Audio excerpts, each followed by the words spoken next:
tu assumes les textes, c'est très bien. Moi, j'ai besoin de ça pour montrer à un maximum de gens ce que c'est l'islam sunnite et ce que ça peut engendrer dans le cerveau des gens. Arrêtez de nous poser cette question. Pourquoi on critique l'islam? Tu es ma pièce à conviction. Pourquoi on critique l'islam? Tu es toi-même la réponse à ta question, mec. Bonjour à tous. Moi, j'ai suivi un petit peu le live, mais je suis arrivé un petit peu en retard. Donc, si vous pouvez m'éclairer, j'ai vu que ça parlait un petit peu de religion. Ouais, t'es musulman L'islam, sunnite? Comment? T'es musulman sunnite? Ouais, je suis musulman sunnite, toi. Ok.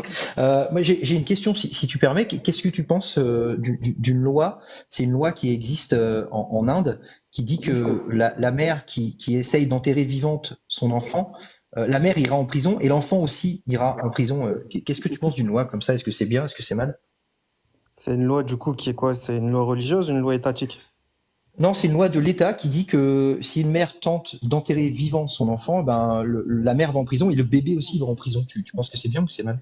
Je comprends pas, en fait, le sens de ta Et question. juste, est-ce que tu penses que cette loi en Inde, elle est juste ou elle est injuste? Mais si elle enterre son bébé, le bébé il est mort. Bah oui, c'est Non, ça. non, en mais fait, si elle c'est se ça fait que je me prendre disais, en avant, fait. si elle se fait C'est la prendre mère de avant. son petit frère, il est Oui, en oui, prison, il oui, est mais mort. si elle se fait prendre avant que le bébé meure, le bébé aussi, lui, va en prison. Et qu'est-ce que tu penses de cette loi? Est-ce que c'est juste ou injuste? Ah, pour moi, c'est injuste.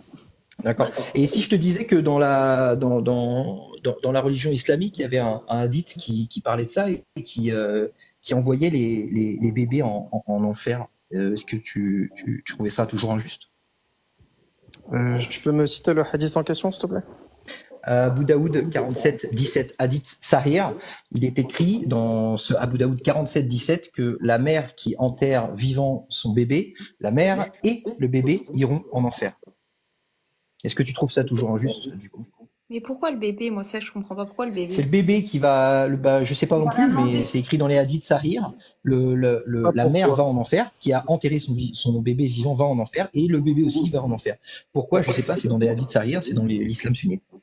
Bah, la mère, ça peut être entre guillemets comprenable et légitime pour certains points de vue.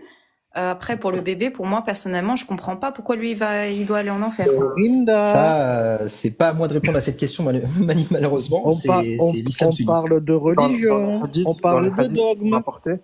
on parle pas de Ouais. logique. Comment? Vas-y, Ikaël, vas-y, dis-moi. Il comprend pas Je de disais, Dieu, il a dit. je disais dans un tout premier temps, en fait, j'ai jamais eu connaissance du hadith que tu mentionnes là actuellement. J'ai tapé un petit peu sur Google, j'ai pas trouvé, tu m'as dit 47-17, bref, j'ai pas trouvé l'article, le hadith en question. Tu tapes Abi Daoud 47-17, hadith, le deuxième ou le troisième lien, c'est sur sunna.com, tu vas tomber dessus. Mais si ce hadith est vrai, est-ce que tu trouves ça juste ou injuste? Fait que, en fait, c'est totalement illogique pour moi, parce que la religion musulmane, je pense qu'elle est très bien établie. Non, mais Michael, Attends, laisse-moi répondre, oui, Snake, mais tranquille, la logique, qu'est-ce qu'il Attends, peut dire? Snake, 2 secondes, 2 secondes, laisse-le répondre, il a pas dit grand-chose, le pauvre, là, pour l'instant. Ouais, donc, Vas-y, Ikaël. je dis, Par contre, quand tu sors de l'application, on t'entend plus, Ikaël, je suis désolé. ah, excuse-moi. Ouais, c'est parce qu'en fait, j'essayais de faire la recherche en même temps parce que tu m'avais dit de taper sur Google. Bref, je te disais d'un point de vue logique, je trouve que c'est pas cohérent parce que tu m'as exposé le problème d'un point de vue avec l'Inde. Et si je suis ma logique, c'est totalement absurde de dire que pour moi, c'est tout à fait raisonné.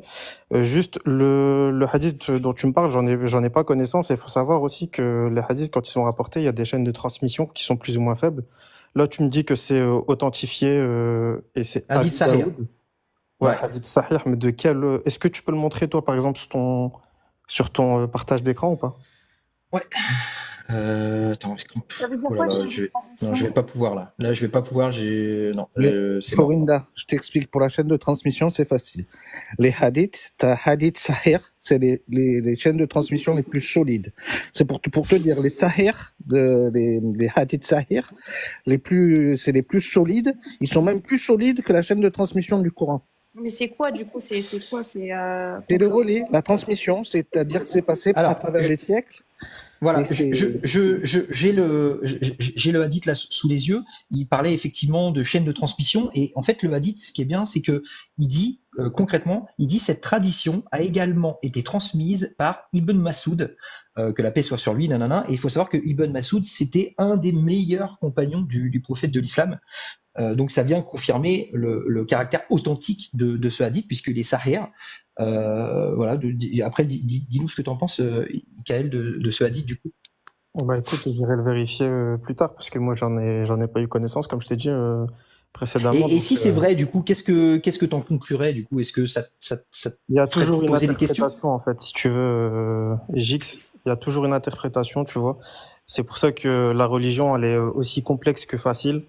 Et nous, de notre postulat, en fait, moi, de mon postulat, je suis pas ulama, je suis pas savant pour interpréter ce qui a été rapporté dans les anciens temps. On laisse ça à des spécialistes. Et justement, c'est la raison pour laquelle je te dis que moi, je vais aller me renseigner par la suite, parce que celui-ci, il me paraît un peu Donc, bizarre. Parce que Le problème chez les musulmans, Alors, c'est qu'il n'y a si pas ça de peut, si ça peut te rassurer, Ikaël, ce hadith sahih, il a donné beaucoup de fil à retordre à différents oulémas à travers le temps. Effectivement, il y a des explications qui sont disponibles sur Internet que tu peux trouver. Il y a certaines explications qui font genre 3 pages, mais la conclusion arrive toujours à la même chose. Effectivement, il confirme, les oulémas confirment que au final, dans cette situation précise, le bébé aussi ira en enfer. Alors, on me demandait pourquoi je critique l'islam. Voilà, ça c'est une des raisons qui fait que je critique l'islam, puisque Donc, si un bébé, Allah autorise un bébé à aller en enfer, je vois pas pourquoi je devrais respecter ce genre de Dieu. Tu donc, vois. donc un bébé qui a été injustement tué, selon toi, dans une religion qui prône dans sa grande enfin dans sa grande partie, qui prône le pardon, qui prône la bienfaisance, etc., la miséricorde. Tu penses que dans ce cas-là, en fait, l'enfant lui-même ira en enfer, alors que l'enfant, il n'a même pas eu de quoi être, entre guillemets, un pécheur ou être un bienfaisant. C'est totalement illogique. Ben oui, mais moi je ne pense rien, je ne fais que lire. C'est pas pour rien que je t'ai cité ce hadith sahih. C'est parce que ça pose problème. Oui, Moi mais je ne justement, en pense fait, rien, je t'ai fait que quand lire. tu fais que lire, en fait, il est là le problème, c'est que il y a certaines personnes aussi, quand ils lisent le Coran, ils disent que c'est une religion de haine, etc., qui pousse les gens, enfin les musulmans, etc., à être extrémistes, à vouloir combattre les gens du livre, les juifs, les chrétiens, etc. Mhm. Mais en fait, il y a des lectures analytiques qui sont faites aussi pour expliquer les versets, parce que Oui, des fois, oui, il y a oui, des contextes je qui sont suis d'accord. attribués. Je suis d'accord, Ikaël. Effectivement, il y a des tafsirs qui existent, il y a des oulémas Ah, voilà, qui ont les écrit tafsirs, des livres. exactement. Ouais, exactement. Et concernant ce hadith, encore une fois, il y a des oulémas qui ont écrit dessus, et leur conclusion arrive toujours à la même chose. Les deux iront en enfer. Mais tu me parles de haine dans l'islam, tout ça, tout ça. Est-ce que tu sais Ah, ce c'est qu'il pas moi qui arrive te parle de ça, je te dis juste que des fois, par exemple, là, parce que ça fait un moment, je suis sur TikTok, etc. Et Ouais. je vois qu'il y a de plus en plus de lives qui traitent de ce sujet-là, entre guillemets, de la religion islamique, de mettre en confrontation des idées, etc. Je sais pas c'est quoi un petit peu le combat qui est mené là-dessus, si c'est de faire une propagande ou si c'est réellement d'avoir un débat religieux et de vouloir se poser des bonnes questions pour essayer de trouver un cheminement vers la vérité, ou si c'est Bah, uniquement pour propager des messages qui poussent les gens je vais répondre à ton interrogation. Moi, j'ai un projet de société, si tu veux. Moi, j'aimerais bien vivre dans un monde où Mhm. les gens, les musulmans aussi, peuvent changer de religion sans être inquiétés pour leur vie. Toi, tu aimerais vivre dans ce genre de société où les musulmans peuvent quitter l'islam tranquillement, peuvent croire à ce qu'ils veulent sans risquer pour leur vie. Est-ce que tu aimerais, par exemple, vivre dans ce genre de pays, toi? Bah, c'est déjà le cas ici. Il y a déjà des musulmans D'accord. qui sont apostats. Tu Ouais, vas me poser mais la question est-ce que des apostats qui sont mis à mort. justement, c'est quoi dans l'islam sunnite la peine de pragmatisation pour ceux qui quittent l'islam, selon le Dans un, texte? dans un premier temps, bah, c'est ce que je viens de te dire. la réponse dans ta question, On leur ôte Jordan. la vie, c'est ça? Comment? On leur ôte la vie aux apostats? Bah, dans un premier temps, oui, je pense qu'on leur ôte la vie. Dans un premier temps, il faut quand même les exhorter. Et puis, s'ils renient, Il y a 3 jours. Et Suivant toi, les tu es pour? efforts, Michael. Oui, il y a 3 jours, effectivement. Mais toi, Ikaël, tu es pour ce genre de loi? moi, je me soumets totalement à ce qui a été révélé par Dieu. Donc, je Bah, suis tu vois, pour. Il n'y a pas de souci. d'accord, donc tu viens de répondre à ta question sans le vouloir. Pourquoi on critique l'islam? Parce que cette idéologie fait accepter des atrocités à des gens normaux comme Bah toi. non, parce que regarde, si je prends un exemple, avant, il y avait bien la guillotine aussi en France, il y avait la peine de mort. Oui, on l'a aboli. Ouais, vous l'avez aboli, mais pourquoi? Dans certains pays, aux États-Unis, il n'y a plus la peine de mort? Ah si, c'est exactement la même merde. Effectivement, je suis Ben d'accord, voilà. c'est Donc tout aussi, c'est tout aussi critiquable. c'est pour te dire que même dans les sociétés occidentales, la peine de mort, Mm. elle a été toujours Mais légiférée entre guillemets. Et c'est juste que Morgan, vous, tu vous avez du permets? mal en fait à comprendre que dans certains pays musulmans, la législation est restée hmm, comme avant. En fait, il n'y a pas eu et d'abolition au niveau de la peine de mort.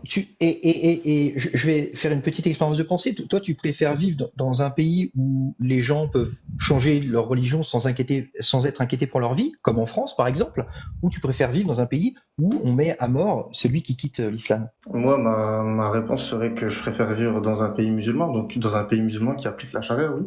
Donc là où on peut mettre à ôter la vie de gens qui quittent l'islam. Oui, exactement. Parce que dans Ok. certains pays, tu sais, on autorise aussi la zoophilie, par exemple, en Espagne. T'aimerais Ouais, vivre faut dans un pas pays prononcer comme ça? ce mot-là, sinon mon live va sauter. Mais oui, Ah, désolé. effectivement, oui, c'est un Tu problème. vois, c'est C'est pour te également un dire qu'il y problème. a aussi des trucs qui ont... En fait, chaque pays, tu sais, chaque pays est critiquable, mais on se soumet, on respecte le pays en lui-même, on respecte la législation.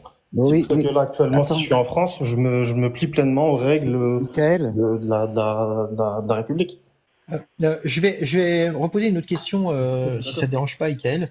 Toi, l'esclavage, t'es OK avec ça ou t'es contre? L'esclavage, non, je suis contre. Et que dit l'islam sunnite sur l'esclavage, tu sais? Ben, en fait, c'est des anciens textes où c'était totalement légal dans les civilisations Oui, d'avoir mais des esclaves. oui, d'accord. Mais maintenant, en 2024, que dit l'islam sunnite sur l'esclavage? Bah, dis-moi. L'islam sunnite autorise à avoir des esclaves dans les textes de l'islam sunnite. Tu es pour ou contre du Et coup, tu toi, parles ça? dans le Coran, là? Les hadiths sahih, le Coran également, oui, tout le Oui, mais en corpus fait, islamique. c'est des, en fait, c'est, comment dirais-je, en fait? Tu sais, c'est comme dans les anciennes civilisations, tu peux pas les rapporter à l'heure actuelle, en fait. Oui, À oui, tout partir à fait. C'est du, pour ça que à je te parle partir, de maintenant. La loi d'Allah, maintenant, elle autorise ou elle interdit non, l'esclavage, maintenant, en 2024. elle autorisait dans un certain cas. D'accord. aïe, aïe, aïe, Ok. Michael, aïe, aïe, aïe, Non, mais au aïe, moins, aïe, aïe. il assume. Mais après, tu Mais pourquoi vois, tu me dis quand aïe j'entends aïe ce aïe? genre de réponse. Parce Non, que non, mais dans J'ai le, aucun problème, moi, avec ça. Michael, deux petites secondes.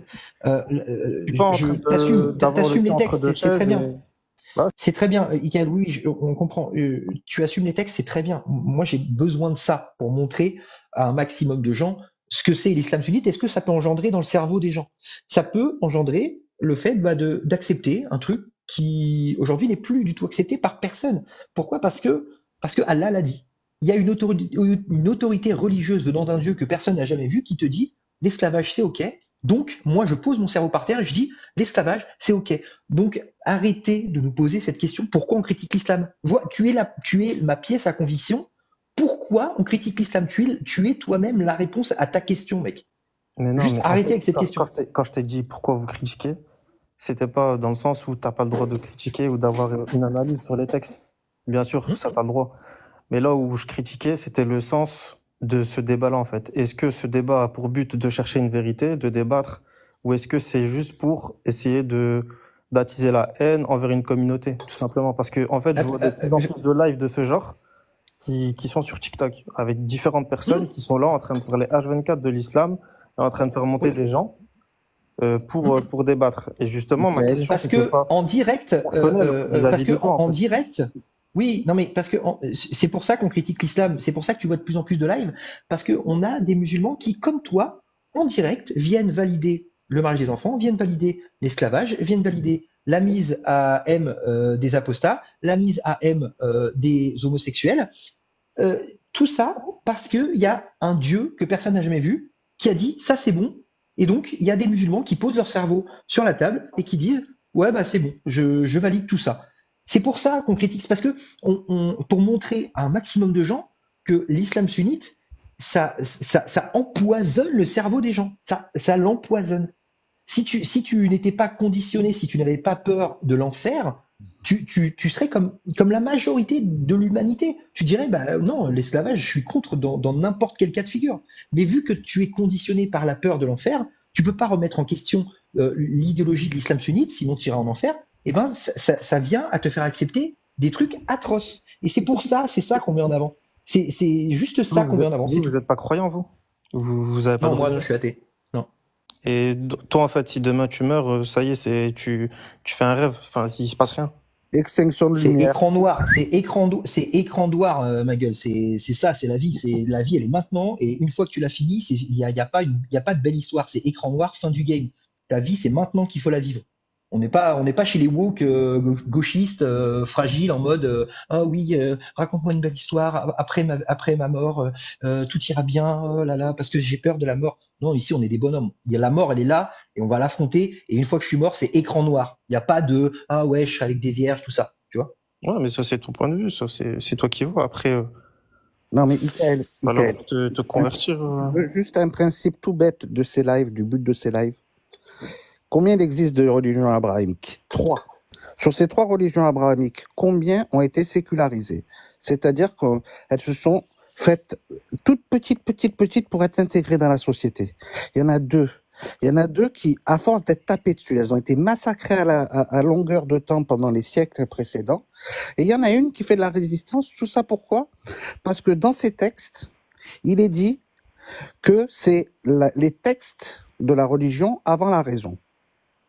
Donc c'est parce que à cause de cette juste petite phrase qui est écrite dans le Coran, il est écrit qu'on ne peut pas remettre en question la parole d'Allah, ni même réfléchir ou se poser des questions soi-même ou réfléchir de façon logique sur ces paroles. Donc nous, on voudrait, dans un monde idéal, que les gens se rendent compte, les gens, hein, les musulmans, même C'est eux, faux ce que tu dis, Snake. c'est faux. Il n'est pas dit dans la religion musulmane, dans l'islam, dans le Coran, que ce sont les textes avant la raison? En fait, si tu veux, il est dit qu'il y a certaines choses que tu n'auras pas la connaissance. En fait, Dieu est le plus savant et le meilleur des connaisseurs. C'est-à-dire que nous, notre cerveau, en fait, si tu veux, on est en capacité de gérer notre cerveau à 1 ou 2% max. Après, tu deviendrais fou. Donc, il y a des choses que tu ne comprendrais même pas. Par contre, le Coran t'invite à plusieurs reprises à méditer, à te poser des questions sur ton environnement, sur la création, sur ton organisme et sur plein d'autres choses. Donc, le Coran te pousse à avoir une raison et à te poser des questions. Le premier verset, c'est Iqra, donc c'est lit. Donc c'est la lecture, c'est la connaissance, c'est le savoir. C'est juste que nous, à certains moments, on est bridé physiologiquement parlant, ce qui fait qu'en fait, on n'est pas apte à tout comprendre et certaines choses sont applicables donc juste parce que Allah l'a décrété et c'est ainsi et on s'y plie. Ikaël, j'écourte ton petit monologue. On a compris ce que tu voulais dire. Juste, on va passer à un autre. Donc, si tu veux donner le mot de la fin et puis redescendre. Juste pour info, cette histoire de 2% de nos capacités, on n'utilise que 10% ou 2% de nos capacités, c'est complètement fake. Dans la nature, tout ce qui n'est pas utilisé disparaît. Si tu n'utilises pas un muscle, il va se résorber. Donc, si on n'utilisait que 2% de notre cerveau, il y aurait 98% de notre cerveau qui serait pas là. Ça, cette histoire de 2%, c'est juste faux. Voilà, je voulais juste rajouter ça. Si tu veux donner le mot de la fin, Ikaël, après je te fais descendre et on va passer à Johnny.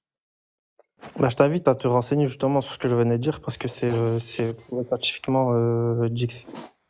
Donc je l'ai pas sorti de ma tête en fait.